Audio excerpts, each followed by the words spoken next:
The iPhone 14 was not the most exciting iPhone upgrade ever. However, I don't think anyone expected the iPhone 14 Pro and Pro Max to be so popular, with Apple issuing a rare press release that they not only did not anticipate the demand for the more expensive Pro phones, but also that they are having issues manufacturing enough of them for the holiday season. And if you were planning on getting an iPhone before the end of this year, you may have been equally shocked when you went to Apple's online store and saw that shipping dates for this have slipped past Christmas, basically into early next year of 2023. With that in mind, you may be asking yourself, should I skip the iPhone 14 Pro? And should I buy the regular iPhone 14 or the 14 Plus? Well, I'm going to do my best to answer that question for you in this video. And yes, before you ask about this great wallpaper, of course you can find out where to buy it in the link in the description below. Okay, so I have spent a fair bit of time with both the iPhone 14 Plus and the iPhone 14 Pro Max, which are counterparts to, of course, the regular iPhone 14 and the iPhone 14 Pro.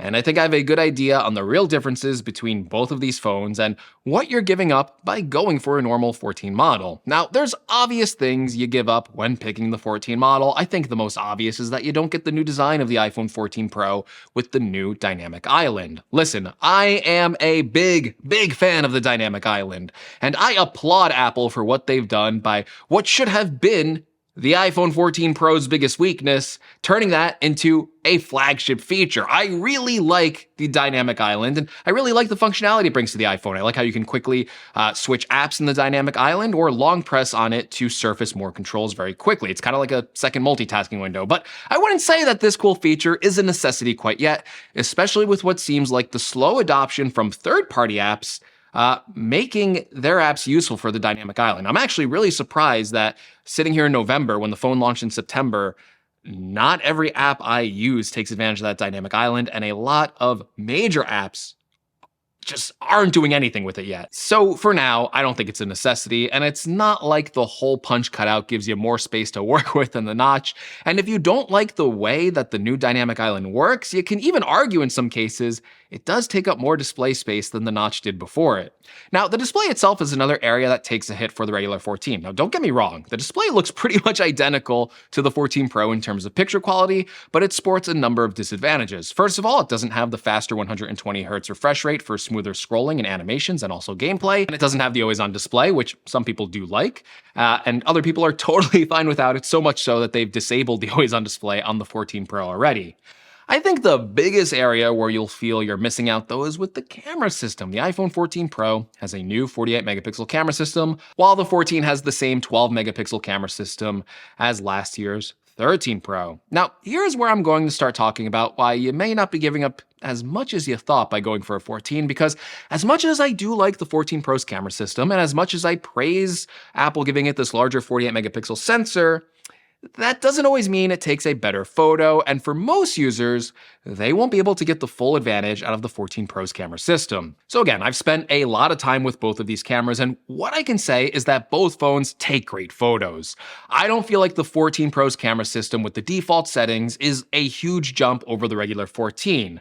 That, I would say, it's like a must-have upgrade. Even in some side-by-side shots, I actually preferred the older iPhone 14 camera system to the new 14 Pro system. In fact, the 14 camera system also sports some advantages over the 14 Pro. And in one area for me, I think that would be the 14's sensor and then the minimal focus distance with that sensor. And that is basically that if you hold something up, like this spin drift can, you hold it up, you take your 14, the 14 would focus closer than the 14 Pro. You might actually have to hold the 14 Pro a little more back, and that actually has been an issue for me when taking photos like that.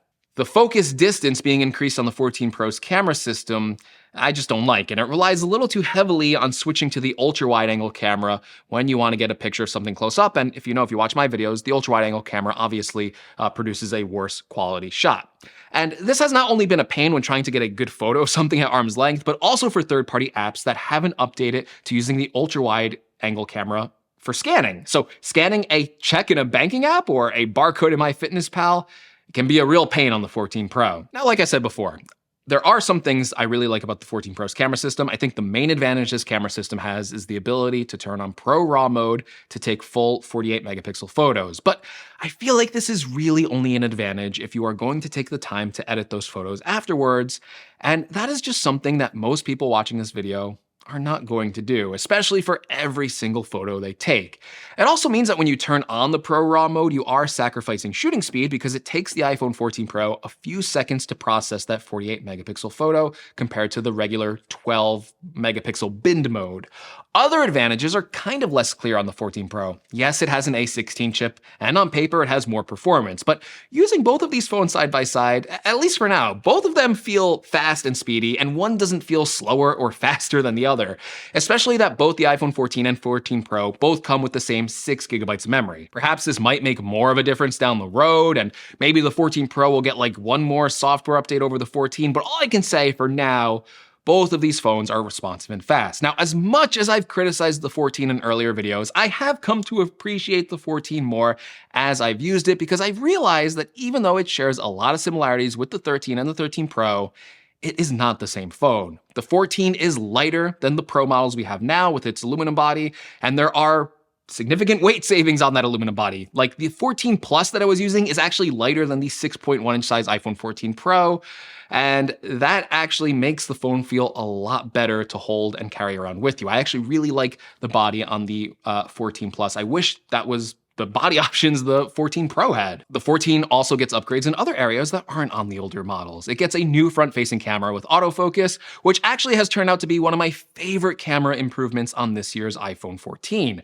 It takes really detailed selfie shots, and with autofocus, the selfie camera is really good at video recording on the front-facing camera. And despite so many people saying the 14 is the same phone as last year's 13, there are some nice exclusive camera upgrades here that are exclusive to the 14 models. My favorite is the new 4K cinematic mode, which, you guessed it, now records cinematic mode in a higher resolution 4K quality and now has the option to shoot 24 frames per second.